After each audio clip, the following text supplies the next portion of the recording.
मेरा बाबा मेरे साथ है, बस गीत यही मैं गाता रहूं। मुझको मिला है ऐसा खजाना, कैसे मैं ये किसी से कहूं। मेरा बाबा मेरे साथ है, बस। ओम शांति। आज की तारीख है 21/7/13। आज फिर रविवार है, तो हम क्या सुनेंगे?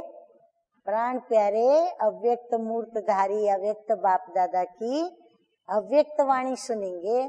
तो रिवाइज कोर्स की तारीख है 2/2/77। आज की मुरली का शीर्षक है सदा अलंकारी स्वरूप में स्थित रहने वाला ही स्वयं द्वारा बाप का साक्षात्कार करा सकता है। पूर्ण शक्तियों के अलंकार जिन्होंने धारण किए हैं, तो बाबा कहते हैं वही स्वयं के द्वारा इसका साक्षात्कार करा सकते हैं, बाप का साक्षात्कार करा सकते हैं। बाप दादा स्नेही बच्चों के रूहानी स्नेह की महफिल में आए हैं।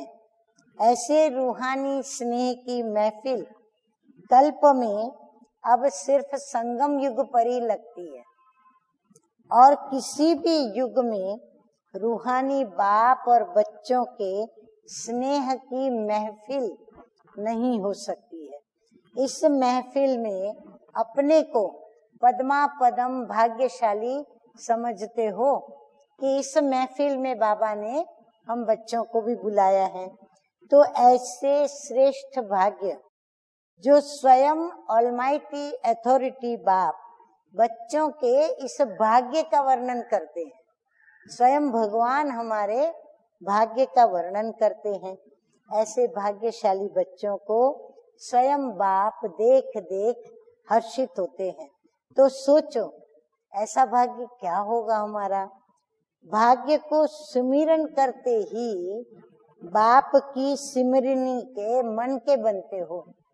जैसे ही हम बाप का सिमरन करते हैं तो हम बाबा की सिमरनी के मन के बन जाते हैं। इतना ऊंचा भाग्य जिसका आज कलयुग के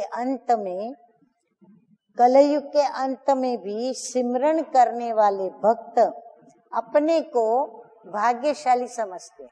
तो ऐसे श्रेष्ठ भाग्य के अनुभव की अंजलि के लिए भी वो तड़पते हैं कि हमारा थोड़ा सा तो भाग्य बन जाए।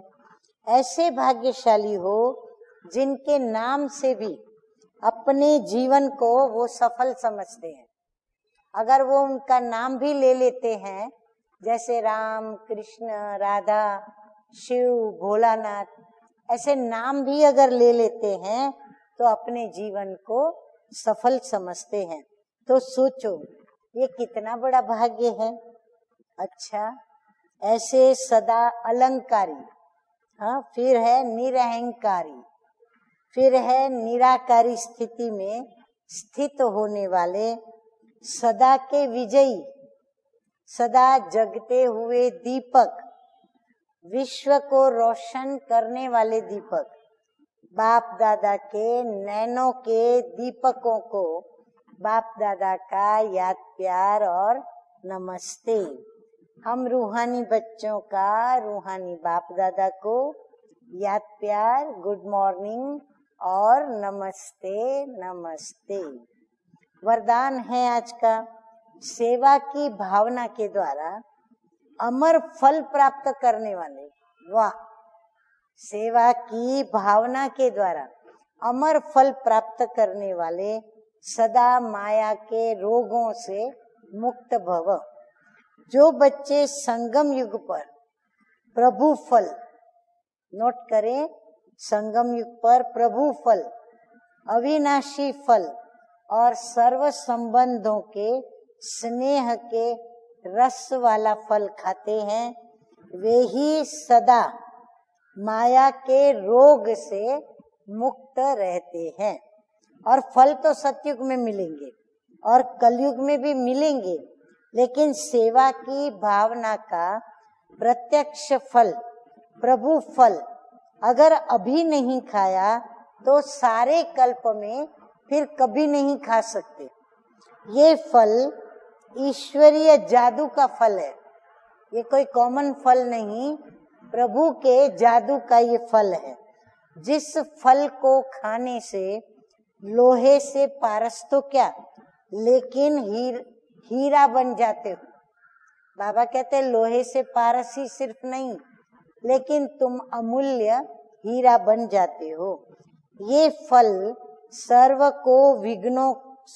विघ्नों को समाप्त करने वाला अमर फल है। अमर रहना माना कभी नाश न होना। स्लोगन है, अपकारियों पर भी उपकार करने वाले, निंदक को भी मित्र समझने वाले, वही बाप समान है। वही बच्चे बाप समान कहलाते हैं। अच्छा, ओम शांति।